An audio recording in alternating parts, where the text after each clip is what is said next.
22শে জানুয়ারি অযোধ্যায় রাম মন্দির উদ্বোধন। ওই দিনই রাজ্যে সংহতি মিছিলে হাঁটবেন মুখ্যমন্ত্রী মমতা বন্দ্যোপাধ্যায়। সর্বধর্ম সমন্বয়ের বার্তা দিতেই মুখ্যমন্ত্রীর এই মিছিল। কালীঘাটের মন্দিরে পুজো দিয়ে ওই মিছিলের সূচনা করবেন মুখ্যমন্ত্রী, রাজ্য নেতৃত্ব নয়। মিছিলের সামনের সারিতে থাকবেন বিভিন্ন মন্দির, মসজিদ, গির্জা এবং গুরুদ্বারার প্রতিনিধিরা। দেখা যাক কোন পথে যাবে সংহতি মিছিল।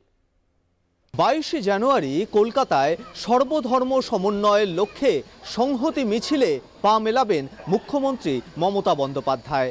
কালীঘাট মন্দিরে পুজো দিয়ে শুরু হবে এই সংহতি মিছিল। কালীঘাট থেকে হাজরা পার্ক হয়ে পার্ক সার্কাস ময়দান পর্যন্ত এই মিছিলে সামিল হবেন বিভিন্ন ধর্মীয় সম্প্রদায়ের মানুষজন।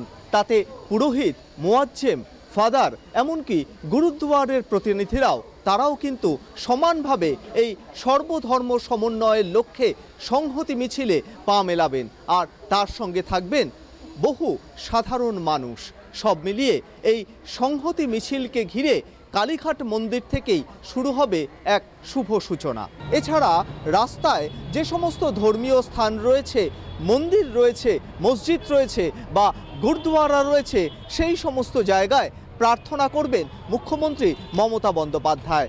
এই গুরুদ্বার থেকে শুভেচ্ছা নিয়ে এবং এই গুরুদ্বারে প্রার্থনা জানিয়ে আবারও সেই সংহতি মিছিল গিয়ে পৌঁছবে পার্ক সার্কাস ময়দানের কাছে। সবশেষে পার্ক সার্কাস ময়দানে সর্বধর্ম সমন্বয়ের লক্ষ্যে হবে এক সভা। সেখানেও বক্তব্য রাখবেন মুখ্যমন্ত্রী মমতা বন্দ্যোপাধ্যায়। ক্যামেরায় আনন্দ চক্রবর্তীর সঙ্গে সত্যসুন্দর ভট্টাচার্য, কলকাতা টিভি।